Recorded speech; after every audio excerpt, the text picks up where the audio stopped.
All right. So, who are you guys? I am Samantha Ponton McAfee, Jules' mom. And I'm Jules Ponton, Jules' dad. Do you want to share Jules' story with us? We'd love to. Yeah. So, how did it all begin? So, how did you figure out that you were going to have a special little baby? During our first anatomy scan at 19-20 weeks, they saw that her arms were locked in place and she didn't move them. So they knew from then on that there was something, but they didn't know what until she was born. So it was exciting but very nerve-wracking experience to not know what was going on, and none of the tests showed anything. The genetic test showed up completely normal, and so the doctors were very downplayed a lot, her health, and said that we don't know what's going to happen until she's born, and we just had to wait to see what what it was. Yep. So it was very, very scary. Stressful, Yeah. scary, yeah. A lot of emotions. A lot of emotions. And how was it when she was born? Scary. Yeah. It was very scary because there was a lot of doctors in the room when she was born. Again, they just wanted to know what was going on, so there was extra people in there, students and stuff. And scarily enough, she was very quiet when she was born, so that made it kind of creepy. So she was born and it was just dead silent for a few minutes, I think, until they cleaned her up, and then she cried a little bit, and then they put her on my chest, and then they immediately took her away. So it was a very terrifying experience for us because we didn't even know what was happening with her even after birth. It was just clean her up, put her on mom's chest for 30 seconds or less, and then they whisked her away to the NICU to see what was wrong. What was going on in your head? I remember I kept asking if she was alive because she was so quiet. So they didn't say anything. Everyone was focused on the baby and making sure she was okay. And then when I got to see her and feel her, it was a relief and a lot of happiness.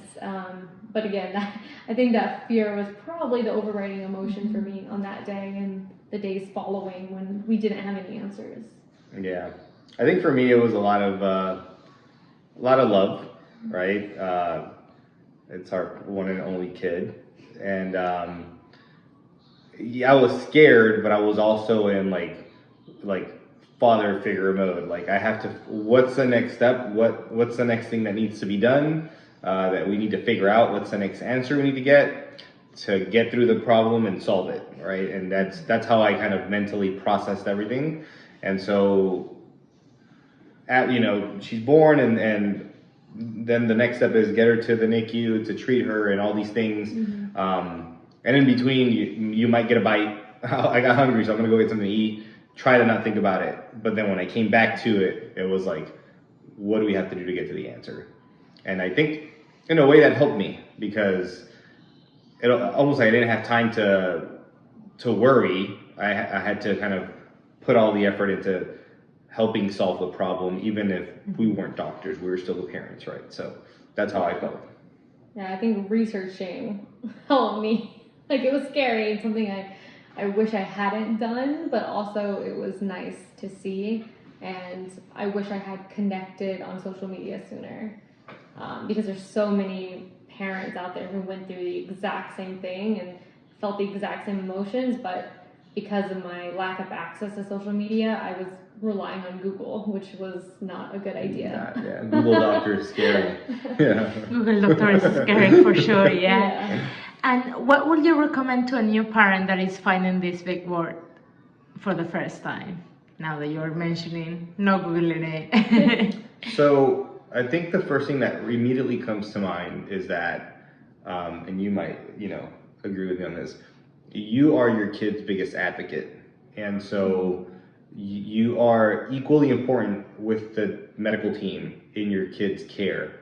And so it's easy to get overwhelmed with everything that's going on, but you still have kind of a big say in the treatment and what happens with your child. And for us, I feel like it was a little bit natural to speak up, but at times we were like, I don't want to say anything. I don't want to step on anybody's toes. Am I just confused? Maybe I'm not getting it. And I would be more quiet, whereas mom would be like, no, we're not going to do that until I understand exactly why we're going to do it. And so, yeah, you're your kid's biggest advocate. So be there for them and be their voice. Yeah, research, lots and lots of research. I mean, Google, again, was the best and the worst thing, because a lot of the research showed mixed reviews or sad stories, but it also showed successful stories. And there's so much, there's so much out there that showed you the positive way forward, that not everything was, doom and gloom. It was all these amazing kids that are now functioning adults with the AMC and other conditions, and that here's how they did it. And there's actual studies out there on AMC kids now that if you just read and do your research, like, you'll just be informed. I think that's the biggest thing. Be informed, ask questions. Do not hesitate to ask a question, because you are your kid's biggest advocate at that young of an age. And without you, the doctors will do what they think is best. And they're not always right. Yeah, I agree with you. I agree with you totally. How is life with Jules now? She's figured it out. Sometimes she figures it out before we do. Because it's like she's wired differently, and she is. She the way she approaches something is a completely different perspective than I or mom would. And I think that's a big reason, because of her AMC. She's had to see life through a different lens. And so, yeah, just when you think like, oh, she's not going to be able to do that, or she's going to be challenged with it, she'll find a way and she gets it done. And then you're like, cool. I guess it's just like any other kid. They'll get it, when they want something really bad, they'll figure it out. Yeah, I would say it's a lot of fun. and it's a lot of fun because she's helped, I think, both of us and anybody who meets her see life so differently. And that, there's not one way to do anything. And I guess one thing I would advise other parents to do is let your kid lead the way. Follow your kid's footsteps. Let them lead the path. You can direct them and give them tools to help and words of encouragement, but kids will find a way to make it happen for them. And if you let them show you, what path is right for them, then they'll just exceed expectations. And it might not be the expectations you held, but it's their own expectations. And I think that's what makes them so much stronger. Jules is strong. She's emotionally strong and resilient, and she'll tell you how it is, and she's nothing that the doctors ever predicted her to be. So again, she'll keep proving us wrong and keep proving the doctors wrong every single day, I think. And that's one thing that we're so grateful for, is she keeps proving them wrong. I love that.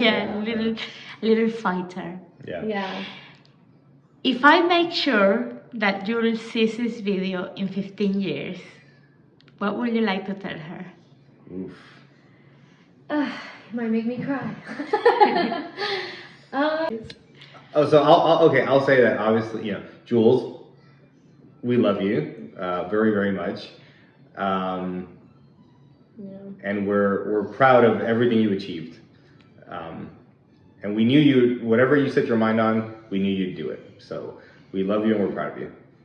Yeah, no hesitation that where you are now, 15 years from today, that you've not only succeeded, but you've accomplished every goal, that you've wanted to, and to just never stop pushing yourself and pushing others to accept you for who you are. And if 15 years from now, what, 20, almost Yeah. 19. You know. I hope you're still a paleontologist. Yeah, I hope your love of adventure hasn't gone away, and keep exploring life. And again, just nothing stopped you so far. Yeah. You know, you're 4 years old and the strongest person I know, the strongest kid I know, the bravest kid I know, and no matter what's happened between now and then, 15 years from now, because you'll go through struggles in teenage years, everybody does. Yeah. No matter what those struggles are, I hope you're still that same brave, amazing, smart, you know, clever person that you are, because, you know, beautiful inside and out, for sure. Yeah. So hopefully that makes sense. Thank you guys for sharing your story with us. Thank you.